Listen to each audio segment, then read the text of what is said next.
Virgo, thanks for tuning in to your August horoscope for 2014. My name is Athen, and this month let's talk about what's going on in the big picture.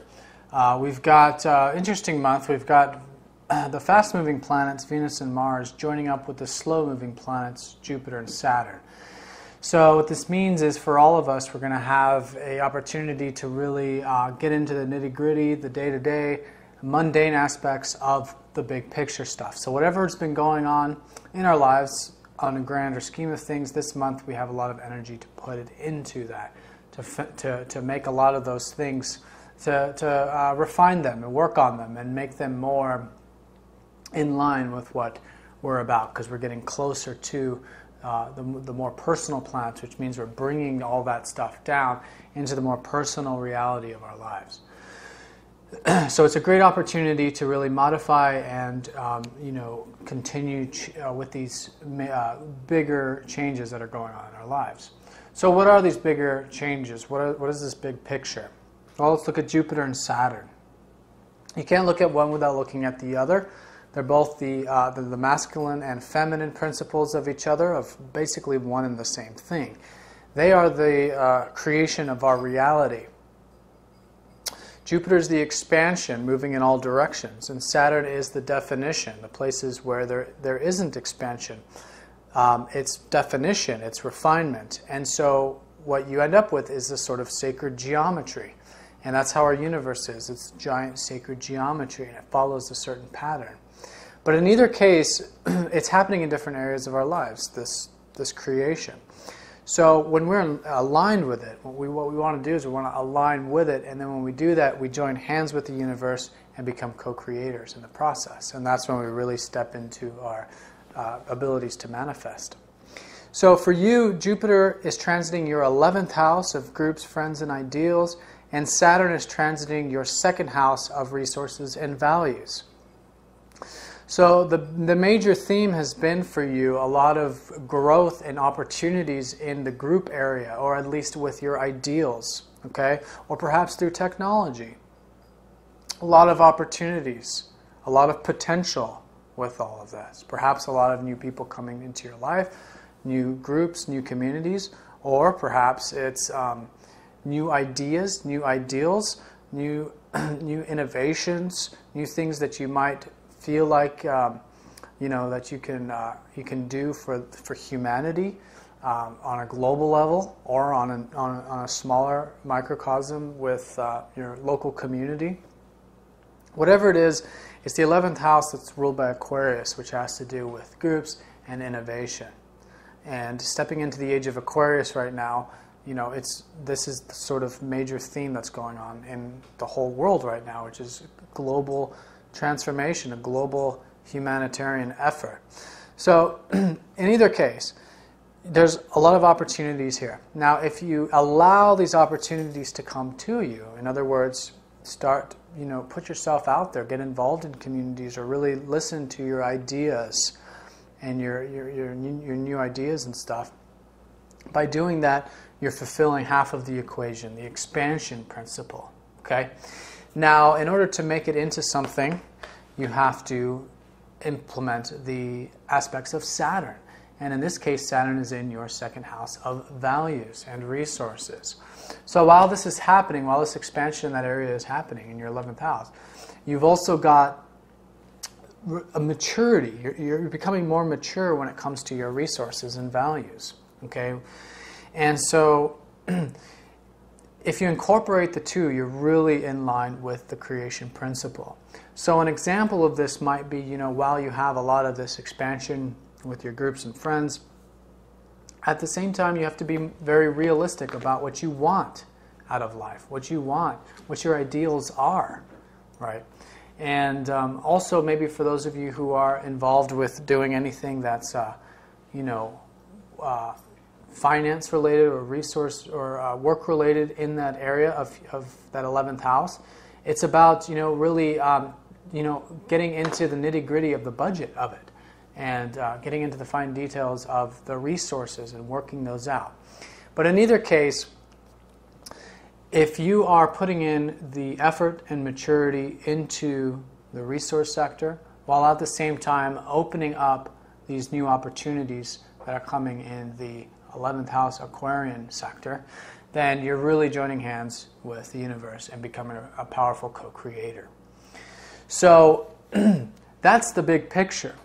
Now this month, like I said, the fast-moving planets are going closer to the, they're going to be conjoining the slower-moving planets. So what are we going to be focused on? Well, we're going to be focused on that, on those aspects. Now Venus is going to join up with Jupiter, and Mars is going to join up with Saturn. So let's talk about Mars first, actually, because Mars isn't changing signs this month. Mars is going to be in that second house for the whole month. So it's about putting in energy and effort into those values, okay? Into those resources, and even skills and techniques and things that perhaps you're becoming aware of that you actually have, because we're talking about both your inner and outer resources. So maybe you're putting energy into your finances, making sure that everything's in order with the physical aspects of your life. Perhaps you're putting energy into discovering more about your values. Perhaps you're, sharing your values with the greater whole, and through that, whatever it is, keep putting that energy into that resource values part of your chart, part of your life for this whole month. And in that way, you're really providing the masculine principle this month. Now with the feminine principle, okay, the expansive principle, with Venus. Venus will be in your 10th house up until the 7th before she joins up with Jupiter in the 11th. Okay, so for the first week, the same energy as July will be taking place for the most part, and this will have to do with Venus connecting to your work and your career and your vocation, but all in all, just your service to others. So whatever you do to give back, maybe it's not through your work, but whatever you do that gives back to society at large. Connecting to that, okay, going with the flow, seeking, opening yourself up to the potentials that is in that 10th house area. The 10th house is the top of the chart. It does have to do with vocation and career on one level, but on a grander level, it just has to do with the entire picture. So seeing things from the big picture, for example, will open you up to that potential. And connecting with others at work, again, is another example. So continue to do that. That was the energy of July. And incorporate that with this energy that hopefully you're putting into the resource and value sector of your life. And through that, you're going to really empower yourself for the first week of this month. Now, from the 7th onward, Venus will then make her way into your 11th house, and this is where she joins up with Jupiter.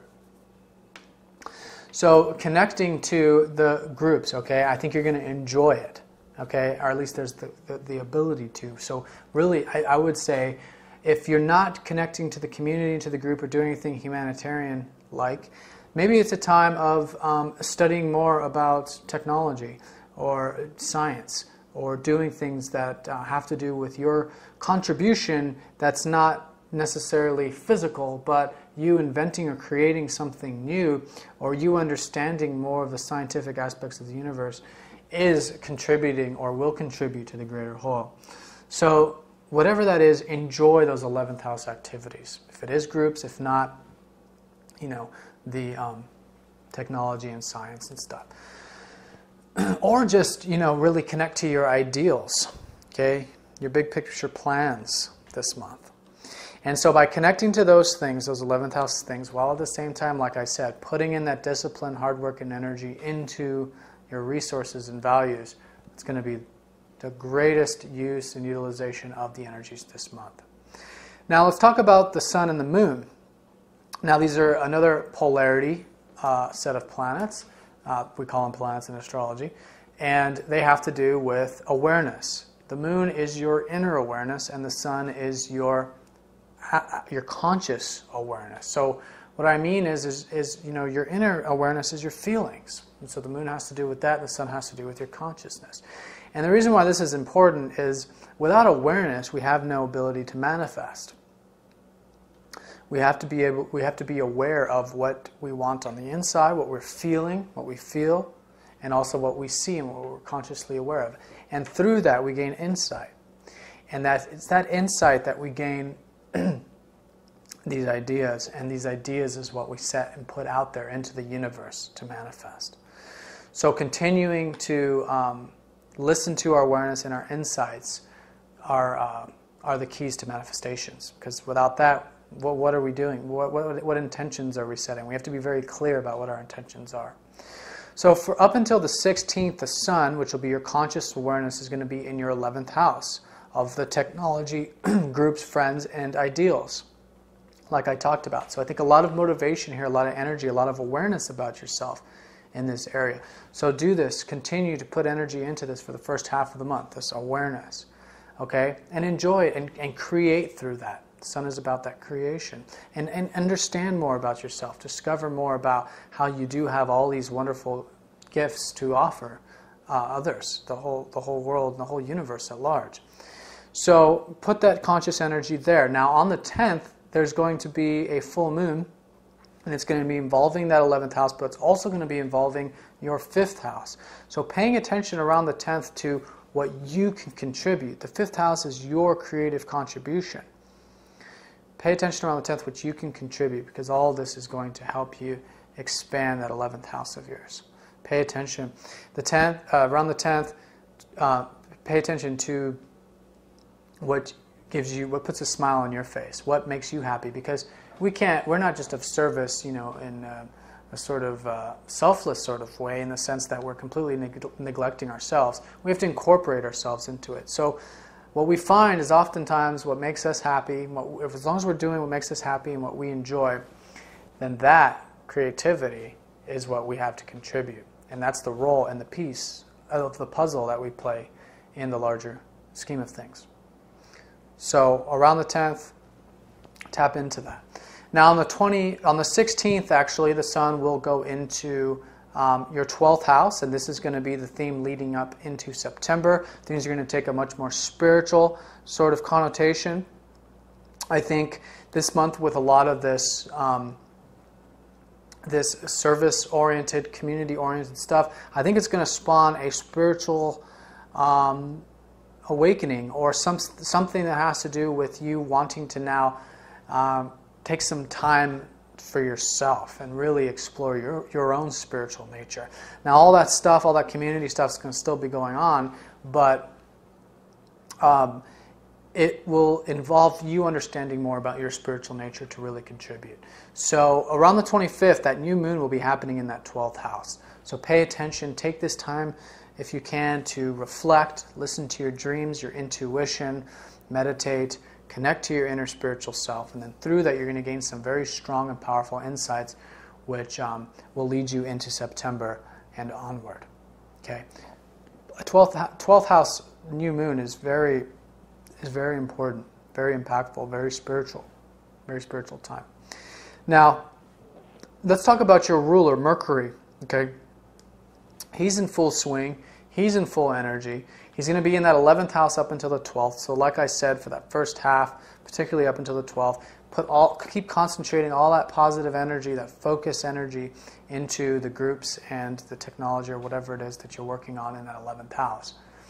Then on the 12th to the 29th, so for the middle part of the month, I think you're going to want to experience more of a spiritual part of aspects of life, like I said.